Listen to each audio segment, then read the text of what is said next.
Isaac Sarason was a skilled hacker employed by British Telecom-Sprint. Isaac Sarason was a fool. When his health failed, instead of dealing with the problem, he ran. In his wake, he left bodies and ruined lives. Until finally his problems overtook him in the form of the mysterious Firmware project. Now, it is months later. The scions of Isaac have become a people whose numbers challenge the stars of the sky. It is into this world of the city we now turn, a world of 1,000 experiences, 1,000,000 wonders. All one needs to do is to cross the street and head down an alley, and there will be another world. Colbyjack.net is proud to present Firmware Keylogger, the third installment in the Firmware Pentology by Colbytrax. That's me. Hello from the 313. I'd like to thank Hijacked for notifying me of a small, though critical failure I had triggered on the website.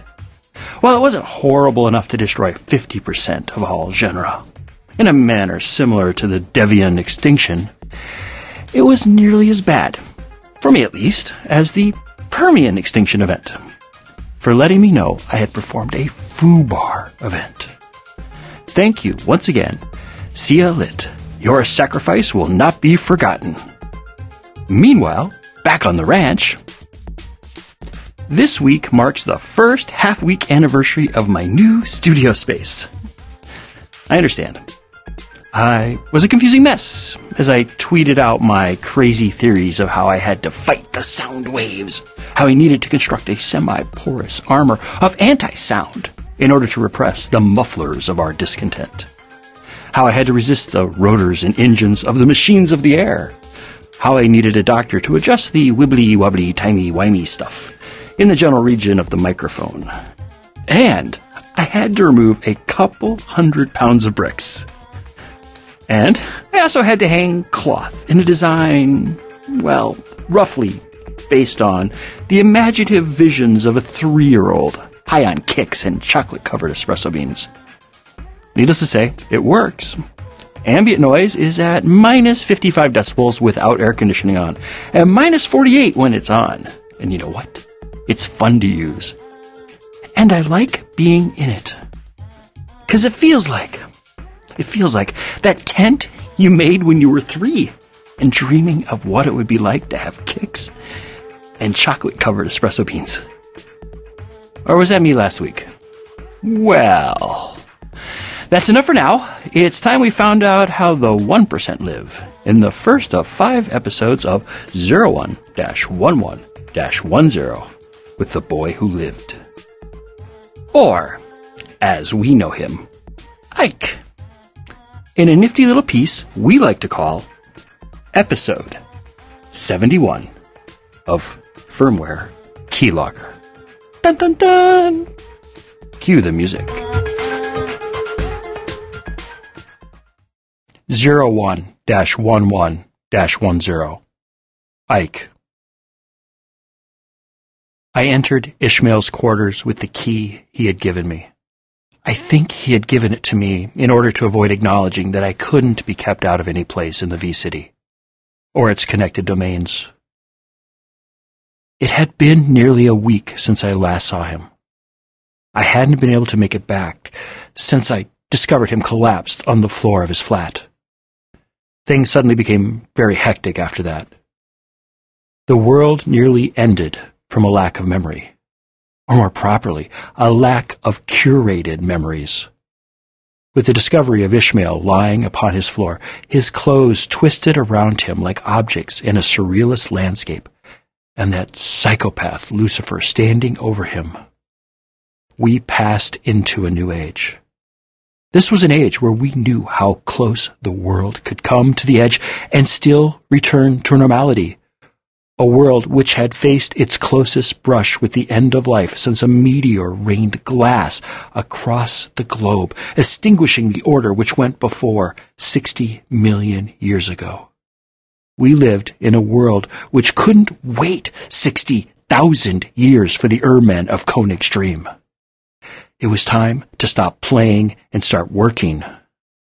But I was getting ahead of myself. Imagine discovering your newest employees had a terminal condition, which was 100% fatal. Every employee who'd been hired in the last year was guaranteed to have a stroke in the next 24 hours. Now imagine that those employees were not just in entry-level positions, but were in positions of power ranging from the board of directors to the gal who monitored the efficiency of the fuel rods in the local reactor. That is what happened when the end of memory for the scions of Isaac became the end of memory. We didn't know it was coming.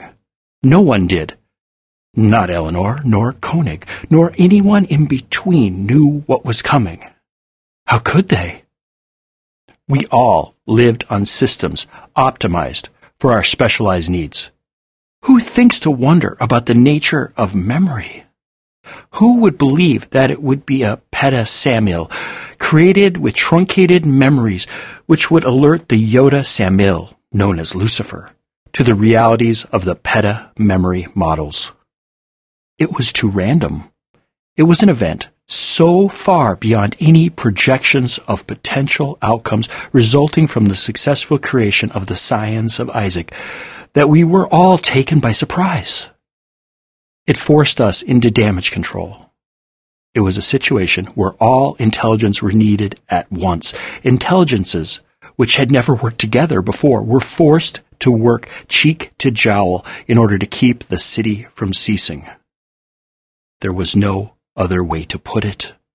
If we hadn't put aside our animosities and territorialities, the city would have disappeared in a dozen mushroom clouds as the reactors which backed our currency and made life possible detonated with enough force to shatter the Earth's crust from the Burrows to Fort Niagara. While we worried about the city, we knew this was the extinction event that the Firmware Project had been created to prevent. An extinction event which had been precipitated, ironically enough, by Koenig's need to survive the long ages until his dream of cities in flight became reality. While it was a terrifying time to be alive, it was also a time of grand heroics for intelligences with and without bodies. It was how I found Mospana. Mospana, the mysterious hacker who had terrorized corporations and systems administrators across the city for years, was an intelligence. She worked for the Instrumentality, the research and development arm of the Firmware Project. Or, at least it seemed like she worked for the Instrumentality. Though, at the time, I don't think I ever heard anyone mention the department she worked in. At least that is how she presented herself in the shared spaces we, the intelligences of the Firmware Project, used for our face-to-face meetings. She watched me with the eyes of a hawk tracking the pigeon which got away. It was in a meeting where we were debating what should be done to minimize the damage created by the cascading failure of the scions of Isaac that I first realized why we had never been able to track her down. How she had bypassed all the levels of encryption which separated the Brotherhood servers from the world. How she had found Rama. How she had found all the others and killed them. It had been possible because the scary, dangerous hacker had been on the inside the whole time. She was just another cog in the wheeling schemes of Koenig and his mad dream of immortality. A dream I was to learn didn't encompass anyone else, like the true psychopath he was. What I knew was that she was just like me. She was a Culpeper AI. She was created by the StarX project in order to achieve some mysterious goal Koenig only knew. She was my enemy as surely as Isaac had been. It was only a matter of time before one of us died at the other's hands. But at that moment, while we were arguing like angels trying to find the best arrangement on a pin, none of this was important. We had a city to save. No, we had a world to save. And we were stuck in committee. I was precluded from voting. I was viewed as biased. Most thought I was in favor of saving as many Simeons and Samuels as possible. Not that anyone bothered to ask my opinion. If they had, they would have learned what really mattered to me. Ishmael. No one else mattered. Not that they ever asked me. Mosbana, naturally, lined up with the factions in favor of scrapping the entire line of Isaac. Her faction argued the Scions were a drain on critical systems. The damage they had caused in their first month of life surely outweighed any future benefit. From what I gathered, hundreds, if not thousands of projects, plans, and schemes have been disrupted by the emergence of the Scions of Isaac. Entrenched bureaucracies have never loved anything they couldn't control, and my stepbrothers were anything but rational and ordered. Koenig, who was felt as a brooding presence at the edge of understanding, was the chief voice in the minority camp, which believed the Scions of Isaac had to be saved. I never had the feeling he cared about any of the intelligences he wanted salvaged, mainly because salvage was his word for the operation. They were never intelligences to him, simply a plebeian mass of semi-autonomous beings. I think the closest analog in his mind for what a peta-intelligence was, no matter what its level of involvement in the affairs of the city, was that of a dog. Some dogs are smart. Some are loyal. A dog, however, could never be considered an intellectual equal. There's just too much separating their needs from the needs of the Yoda intelligences, which were part of the Ferney project. Or at least that is what I believed he thought. There was another reason he wouldn't let go of the Scions of Isaac. Pride. From the impressions I received, he was too invested in his insane scheme to create a loyal opposition to even consider scrapping his plan. He was saving the Scions of Isaac because of hubris.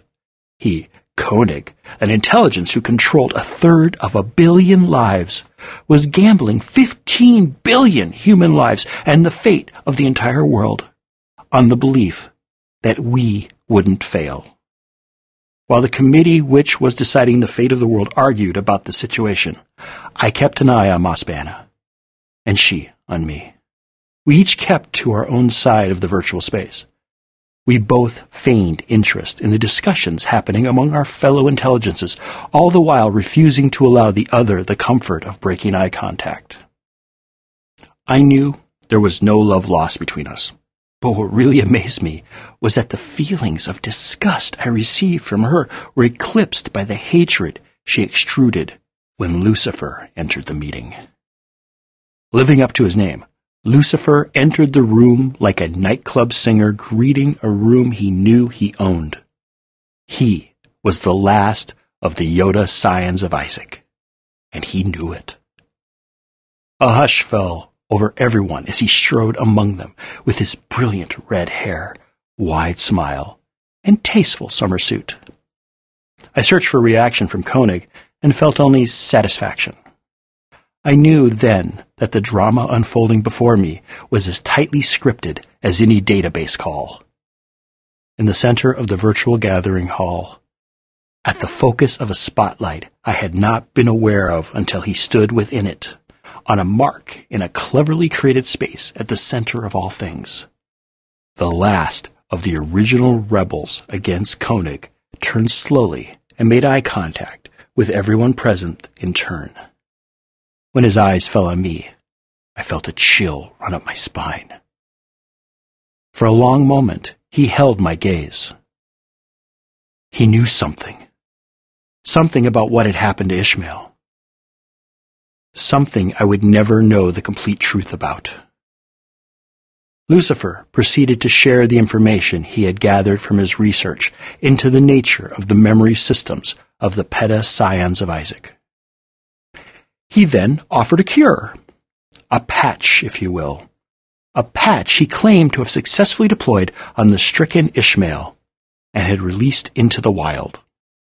He startled the gathering by announcing he had already leaked information about the upcoming end of memory to the Simeons and Samuels of the city. Whether or not they would or could do something about the gathering storm of failures was not something he would comment on. Naturally, there were accusations from the majority who desired an end to Koenig's insane plan to construct a tame opposition. There were claims Lucifer had created the problem himself back at BGM, just so he would have a chance to fix it. Lucifer smiled at the gathering. He nodded in a direction where no one was, but was probably where Koenig was manifested, and left as dramatically as he entered. I watched as Koenig allowed the various factions to argue over every point and procedure of the rapidly congealing operation to save the world. This was when I learned why Koenig didn't manifest directly. Koenig hid his face so he could whisper in the ear of each and every attendee. While the likes of Eishorn, Sabrine, and Noel controlled the assemblage, presenting the face of Koenig's argument, Koenig himself moved through the assemblage. I began to realize that Koenig wasn't equally invisible to all.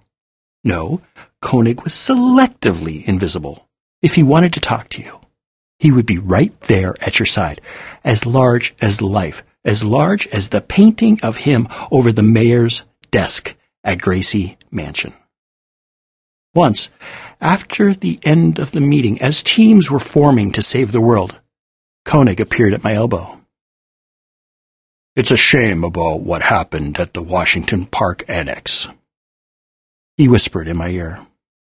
I glanced sideways, my eyes only able to make out his breast pocket with its perfect origami pocket square peeking out like an unblinking eye.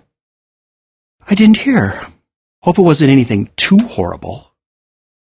I knew better than to question Koenig, no matter how crazy his statements might seem on the surface. "The simian in charge of the annex was one of the first to go, completely and totally unrecoverable," Koenig said as flatly as a conductor commenting on a train schedule. "I hope no one is in danger," I answered, trying to be as uninterested as possible. No present danger," he said. "Only one intelligence works out of there, and her connections and equipment are all running within specs. The real problem was the loss of backups. It appears the simian overwrote them in a bizarre attempt to generate more space for memories." "Oh my," I said as I realized where this was going. "Oh my is right," Koenig said.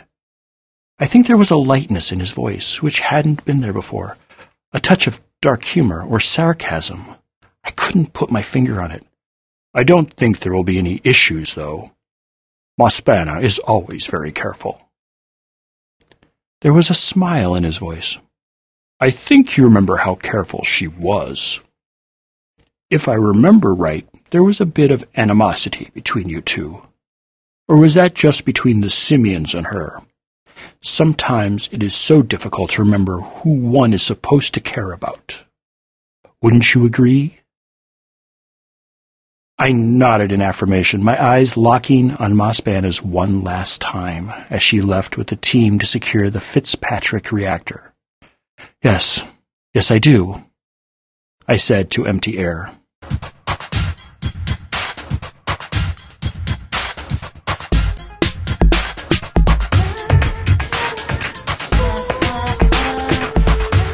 Hey, welcome back to the outro. Wow, so many big names on the stage. We got ourselves the entire array, a virtual matrix worth of fully developed Culpepper intelligences in the same room, all in the Fernet project. We even got to see the big guy today, the man who's been there since the beginning, Koenig himself. Well, my impression of Koenig when I first met him was, well, he seems a bit of how do I put this? All right, I'll just say it straight. Koenig is a bit dickish. There, I said it. He's a bit of a dick. And then when we look around the room, we got big Koenig there, but he's hiding in the shadows. But the big spotlight, the one bright spot, if you don't mind the pun, is the old 1-1, the Yoda-class golden image of Sam Mill himself. What kind of deal did our figurative devil do to get himself included in the big show? And, and what the hell? I mean, this is a real pun this time. What the hell is up with Lucifer playing the White Knight? He's there saving their bacon from the end of everything. But for what? Is there an angle? What's up between him and Koenig? I guess we'll just have to wait for next week in the second of 5 installments of 01-11-10, where we find out how far Ike will go to impress his new boss. In episode 72 of Firmware Keylogger. Firmware Keylogger is the third book in the firmware pentology. Firmware Hijacked, Proxy, and Keylogger are all available in ebook versions from our shop at shop.Colbyjack.net, Amazon, Barnes & Noble, and Smashwords. Just search for Colbytrax, that's Colbytrax. I'm the only one. Complete audiobook versions of Firmware Hijacked, Proxy, and Keylogger are available for download through our shop as well. The audiobooks are intro and outro free versions of the stories you hear every week, assembled into audio CD-length MP3s for easy burning to old media. Those little flat things, like coasters, yeah, use those. But due to the time-shifting strangeness of podcasts, there is always a chance that previous to September 2014, Keylogger won't be available anywhere other than here. If it's later than the above note, then it's in the shop. So, before September of 2014, not in the shop. After September of 2014, in the shop, probably. Unless I get lazy, which I won't. Maybe. Anyway, I'll let you guys know. If it's in the shop, it'll be in the shop. We'll talk about it. And, yeah, this is all weird. Okay, if you don't need any stuff, but would like to support our work, drop on by Colbyjack.net and hit the pretty little donate button conveniently located somewhere on the website. I was going to make a Matt Hat Cat joke, but it's too late. We're done with that. Okay? Just get over it. Now, you might say, why should you donate? Well, I mean, I don't care if you donate to me or donate to somebody else, but those people who do podcasting, even a little bit, like 5-spot, 10-spot, a gift in the mail, those things tell us we're loved, that people appreciate what we're doing, that maybe, just maybe, we should put out the rest of the book. And it doesn't need to be enough to live off of, enough for a sandwich. Actually, even a Twitter, somebody go, hey, on Twitter, and go, hey, I like your stuff. Or, like somebody did today, which made me feel really cool, was somebody asked me a question based on an outro. That's cool, too. So, I mean, support. It doesn't have to be monetary. It doesn't have to be stuff. It's just a little talk. You say, hey, I like your stuff. Retweet, post out stuff. It's really awesome. It makes me feel better about myself. And I'm sure, if you got somebody else you like to support, like Norm Sherman from the Drabblecast, or, guys from Starship Sofa, or Lightspeed Magazine, The Professionals, any of those guys, yeah, just tell them you love what they're doing if you love it. Because it's pretty much a vacuum here. We don't really know what's going on a lot of times, since we just do what we like to do, going along. It's fun to chat with people, though. Feel less lonely, especially on the night shift. I need some Australian friends. I'm on the night shift. Need to talk to them, too. So if you have any Australians and New Zealanders, follow me on Twitter and start saying stuff to me about at your daylight time, because it'll be my dark time, and I'll be working. So it'll be awesome. Okay. If you'd like to support us indirectly, because I say like some really cool things, like there's some headphones out there that I really like, and you guys want to get them, you might want to stop by the Colbyjack site, Colbyjack.net, click on the Amazon box, and then search for them through there. That way I get a little bit of money if you buy something. It's kind of cool. It helps pay the bill, make you feel better about signing up for an Amazon account. Otherwise, my soul is bursting. Okay. Anyway, a portion of your purchase will come to us, and only Amazon will feel the pinch, and I'm being all babbly tonight. I'd like to take this time to thank archive.org for file hosting. We couldn't do it without you. Hey, if you're doing a podcast anywhere in the world and you're putting it out under Creative Commons licenses, where you're just expecting people to copy it and share it and do all that crazy stuff, you could do worse than to put it on archive.org. It's a library. It's free. You can just set up your thing. If you need help, contact Patricia or myself, and we'll let you know how to do it. It's real simple. It's free. It extends your contracts for your stuffs. I mean, because it gets really expensive doing web hosting, and these guys are really good at filtering it. They don't care as long as you've got the rights to it. They're a library. They're great. That's where you're getting your podcast through every week, is archive.org. And if you really love what we're doing here, donate some money to them instead of us in our name. Yeah, and then tell us about it. Say, hey, we donate to Archive because Archive gives us good stuff. Okay, enough of that stuff. We're out of here. Okay, firmware Keylogger is released under Creative Commons, non-commercial, attribution, share-alike 3.0 license. That's why it's at archive.org. Do what you want with it, just don't sell it, and always tell people where it came from. If you receive this from a friend and want more information about Colbyjack.net and our split personality website, just drop on over to Colbyjack.net and select either the audio or visual side. There you'll find happy little links to things like my picture or Trish's little sigil, so you can follow us on Twitters, get in contact with us. The audio side carries our podcast, obviously, while the visual side carries our writings. Writings? Doesn't writing always look like reading to you? Anyway, whichever side catches your fancy is fine with us. So if you don't like the one we do, we will find you. You can hide in a hole if you want. But if the Allfather says that your time is up, then you will need to head down to the local 7-Eleven for a top-up card. I do mostly Twitter, so if you do the tweets and want to follow me, I'm Colbytrax. Colbytrax. You can also find me on Instagram as Colbytrax. Sometimes I'm boring, sometimes interesting. Or on Facebook as Colby, first name, Trax, last name. Follow me, friend me. Hey, I like people. I want to talk to more people. I put really silly stuff up. Sometimes it gets missed.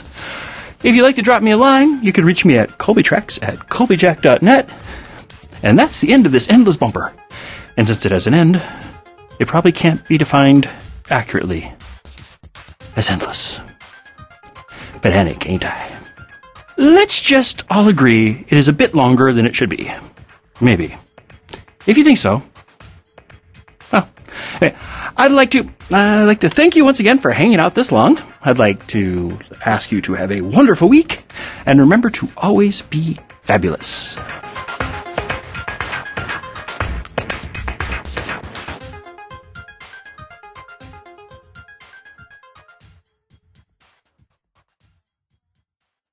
Okay, if you waited this long after the podcast is over to hear some more stuff, this is where you get it. This is kind of funny.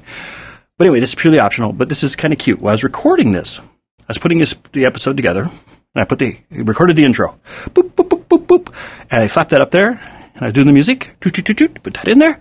And then I slapped in the rendered version of the actual content. You know, the part where it goes, and then I did this, and then I did that, and I did the other thing. And I put that in there, and it was like, it's way going over the top, like, red lines. I was like, there's no way I can get an MP3 that's rendered to give me positive decibel ratings.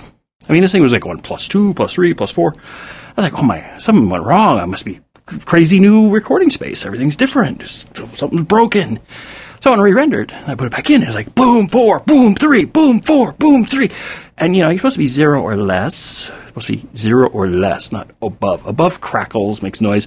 Sounds like cuts out. It's like heavy metal music. So anyway, I went to do this. I'm like, and I realized that I had applied a preset to the tracks. This preset was essentially my vocal recording style that I like to use. The effects tree, the stack, that makes it possible for me to sound cool, awesome, and wonderful. And totally unlike myself. But anyway, so I did this thing, and I just realized it, and I was like, and I pulled it off and realized once I removed that effects track, everything worked perfect. But that's just something I wanted to share. I was like, so in the middle of this, I had a little panic, had to re-render everything, thinking, I was like, I must enjoy this room so much that my volume is way up, and I'm talking happier. So I redid it, and I don't know, I'm going on really long about this, but I think it's cool. Either way, the room is fun. I think I'm going to get a lot more work out of this space. It feels like a little kid's tent, and it makes me feel homey? It makes me feel all homey. And I hope you enjoy it, and I hope we can get some more stuff out faster, quicker, get Trish to quit saying things like, hi, "Hi, Bob, how you doing? Why haven't you got my stuff out?" Well, because she never really says that. She's usually like, "Hey, Bob, how's it going? Enjoying the area? Enjoying Detroit?" And I go, "Yeah." But yeah, anyway, I love you all to death. You guys have a wonderful week, and I'll see you later. Bye!